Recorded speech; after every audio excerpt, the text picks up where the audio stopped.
আজকে আমরা বাস্তব সংখ্যার 11 নংয়ের দুইটা প্রশ্ন সলভ করব। তো শুরু করা যাক। 11 ক নাম্বার বলছে প্রমাণ করো যে যে কোনো বিজোড় পূর্ণ সংখ্যার বর্গ একটি বিজোড় সংখ্যা। এই জায়গায় প্রমাণ করতে বলছে। প্রমাণ করতে বললে আমাদের কিছু একটা সংখ্যা ধরে নিতে হবে, তাছাড়া আর কোনো উপায় থাকে এই ধরনের অঙ্ক সমাধান করার। আমরা ধরে নিব, মনে করি n একটি বিজোড় সংখ্যা। আমরা একটা সংখ্যা n ধরে নিছি, এই জায়গায় n এর পরিবর্তে আমরা x ধরতে পারতাম। দেন আমাদের একটা বিষয় জানতে হবে, এরপর 2-এর সাথে কোনো সংখ্যা গুণ করলে ওইটা জোড় সংখ্যা হবে। এই লাইনটা মুখস্থ করে ফেলতে হবে। যে আমরা কিছু উদাহরণ দেখলে এটা ক্লিয়ার হবে। যেমন 2-এর সাথে আমরা যদি 3 গুণ করি, কত আসছে? 6। এটা কী সংখ্যা? জোড় সংখ্যা হয়ে গেছে। 2-এর সাথে যদি আমরা 5 গুণ দিই, কত আসবে? 10। এটা কী সংখ্যা হলো? জোড় সংখ্যা। এখন যদি 2-এর সাথে আমরা জোড় সংখ্যাটা গুণ করি, 6 গুণ দিলাম, কত আসবে? 12। এটাও জোড় সংখ্যা। মানে 2-এর সাথে কোনো কিছু গুণ দিলে ওইটা জোড় সংখ্যা হয়ে যাবে। এখন এটা প্রমাণ করার জন্য আমাদের একটা সমীকরণ সাজাতে হবে। অতএব n সমান 2x। 2-এর সাথে কোনো কিছু গুণ দিলে এটা কী সংখ্যা হয়? জোড় সংখ্যা। কিন্তু আমাদের n কি? বিজোড় সংখ্যা। দেন তারপর আমরা এই জায়গা থেকে 1 বিয়োগ করে দিব। এখন জোড় সংখ্যা থেকে 1 বিয়োগ করলে এটা কী সংখ্যা হবে?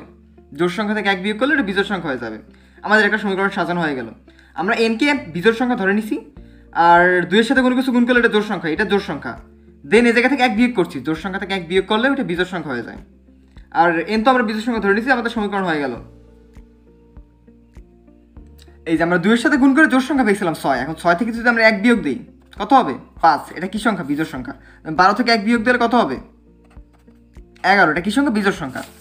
মানে আমরা 2-এর থেকে 1 বিয়োগ দিলে, 2-এর সাথে কোনো কিছু গুণ করলে এটা জোড় সংখ্যা, দেন 1 বিয়োগ দিলে এটা বিজোড় সংখ্যা। আমাদের সমীকরণ সাজানো এইভাবে সাজালাম আমরা। এরপর আমরা আগাই। এরপর আমাদের প্রমাণ করতে হবে। প্রমাণ করার জন্য আমাদের একটা স্কোয়ার আনতে হবে। স্কোয়ার উভয় পক্ষকে বর্গ করে দিতে হবে, n স্কোয়ার। আর এই পাশে বর্গ করলে হবে 2x - 1। আমাদের সূত্র ফেলানোর জন্য আর কি, এটা প্রমাণ করতে হলে সূত্র ফেলাতেই হবে, বর্গ করে।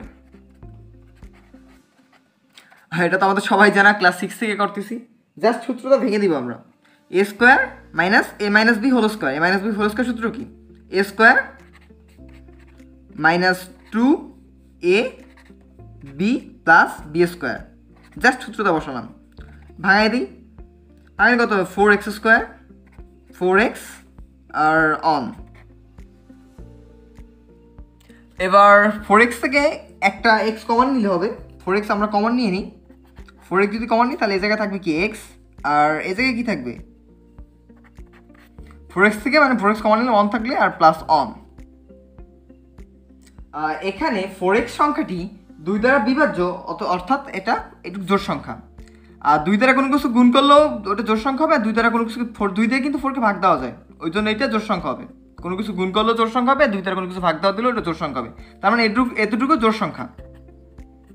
আর জোড় সংখ্যার সাথে অনযোগ করলে আমরা তো আগেই জানি এটা বিজোড় সংখ্যা হয়ে যাবে। 1 বিয়োগ করলেও বিজোড় সংখ্যা হবে, 1 যোগ করলেও বিজোড় সংখ্যা হবে। দেন আমরা এখন এটা লিখে দেবো আর কি। এখন লিখবো, এখন এখানে 4x - অন সংখ্যাটি 2 দ্বারা বিভাজ্য। এখানে 4x - অন সংখ্যাটি 2 দ্বারা বিভাজ্য। 2 দ্বারা বিভাজ্য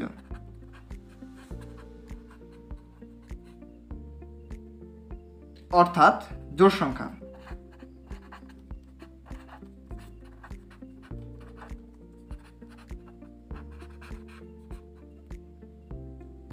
আর আমরা কি জানি, কোনো জোড় সংখ্যার সাথে 1 যোগ করলে ওইটা বিজোড় সংখ্যা হয়ে যায়।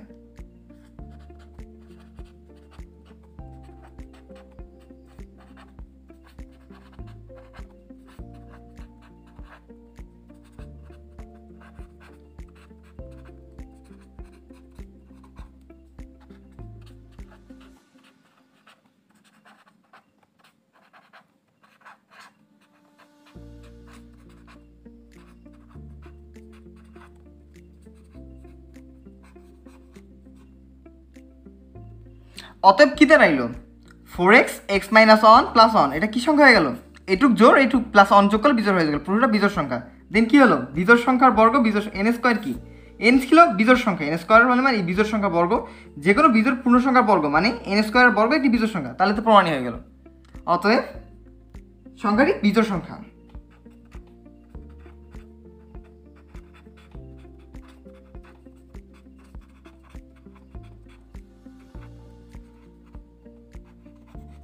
প্রমাণ হয়ে গেল। এখন লাস্ট লাইনে আমরা লিখে দেবো, সুতরাং যে কোনো বিজোড় পূর্ণ সংখ্যার বর্গ একটি বিজোড় সংখ্যা হয়, প্রমাণিত।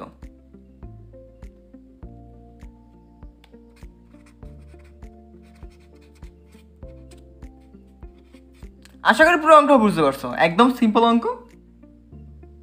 এখন নেক্সট অঙ্কে চলে যাওয়া যাক। 11 খ নাম্বার বলছে প্রমাণ করো যে দুইটি ক্রমিক জোড় সংখ্যার গুণফল 8 দ্বারা বিভাজ্য। এটা কিন্তু দিনাজপুর বোর্ড 2016 সালে আসছিল, আরও 2-3বার বোর্ডে আসছিল, এটা অনেক ইম্পর্টেন্ট অঙ্ক। তো সলিউশন করা যাক। দুইটি ক্রমিক জোড় সংখ্যা, আমাদের প্রথম আগে দুইটা ক্রমিক জোড় সংখ্যা ধরে নিতে হবে। মনে করি দুইটি ক্রমিক জোড় সংখ্যা যথাক্রমে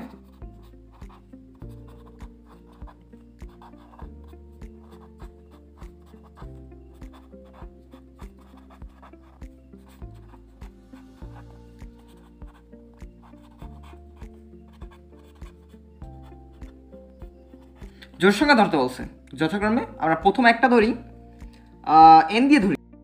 প্রথমটাকে ধরলাম আমরা 2n, কারণ আমরা জানি 2 এর সাথে কোনো কিছু গুণ করলে ওইটা জোড় সংখ্যা হয়ে যায়। তো একটা তো আমরা 2n পেলাম, দেন পরেরটা আমরা কত ধরবো? তাহলে পরেরটা কত হবে? পরেরটা 2n এর সাথে অন যোগ করলে ওটা বিজোড় সংখ্যা হবে, এবং 2n এর সাথে 2 যোগ করলে ওটা আবার জোড় সংখ্যা হবে, কারণ জোড় সংখ্যা দুইটা পর আসে। যেমন প্রথম জোড় সংখ্যা কত? প্রথম জোড় সংখ্যা 4, মানে প্রথম জোড় সংখ্যা 2, 2 এর পর কত আসে? 4, কত পাবেন? 2, মানে 2 বার পর জোড় সংখ্যা আসে। তাহলে প্রথম জোড় সংখ্যা যদি 2n ধরি, দেন তাহলে পরেরটা হবে 2n + 2। আর বলছে দুটি ক্রমিক জোড় সংখ্যা, এখন আমাদের ক্রমিক জোড় সংখ্যার গুণফল বলছে। এটা এখানে একটু লিখে দিতে হবে, যেখানে n স্বাভাবিক সংখ্যা, যেখানে n স্বাভাবিক সংখ্যা,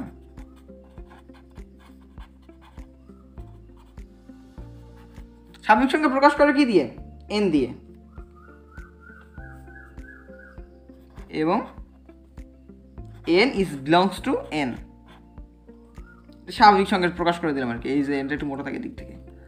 ওকে, বলছে গুণফল, এখন আমাদের গুণফল বের করতে হবে। অতএব এদের গুণফল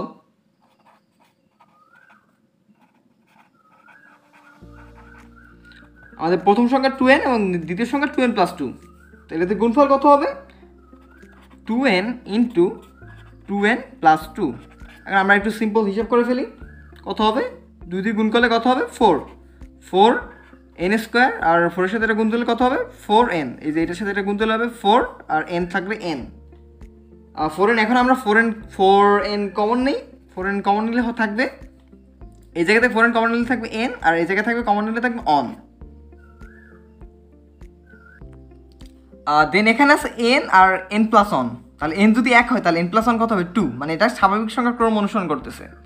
আর দুটো স্বাভাবিক সংখ্যার গুণফল সবসময় জোড় সংখ্যা হয়। যেমন প্রথম স্বাভাবিক সংখ্যা 1, 1 এর পর কত? 2, গুণফল কত হবে? 2, যেটা জোড় সংখ্যা হয়ে গেল। দেন আমরা যদি পরেরটা দেখি 2 × 3, মানে দুইটা স্বাভাবিক সংখ্যার গুণফল জোড় সংখ্যা হবে, এটাও জোড় সংখ্যা হয়ে গেল।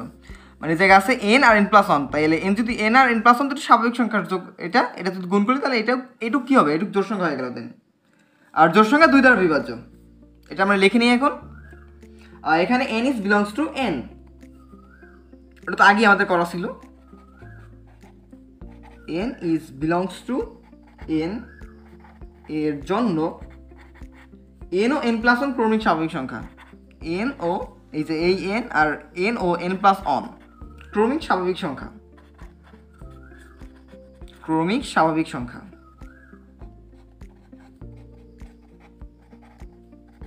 ক্রমিক স্বাভাবিক সংখ্যার আমাদের মনে রাখতে হবে কি? ক্রমিক স্বাভাবিক সংখ্যার গুণফল জোড় সংখ্যা হয়, ফলে n × n + 1 একটি জোড় সংখ্যা,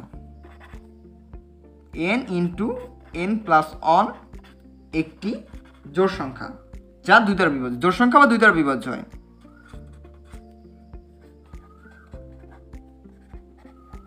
আর সব জোড় সংখ্যা 2 দ্বারা বিভাজ্য, যা 2 দ্বারা বিভাজ্য।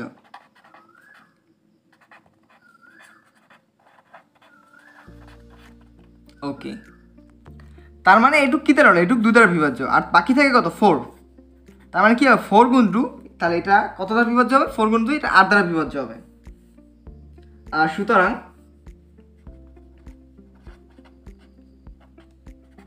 4n × n + 1 রাশিটি 4 × 2 বা 8 দ্বারা বিভাজ্য।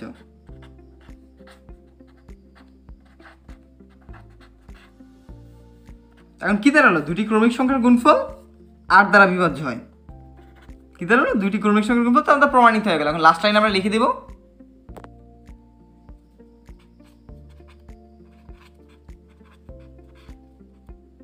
প্রমাণিত। আশা করি পুরো অঙ্কটা ঠিকভাবে বুঝতে পারছো।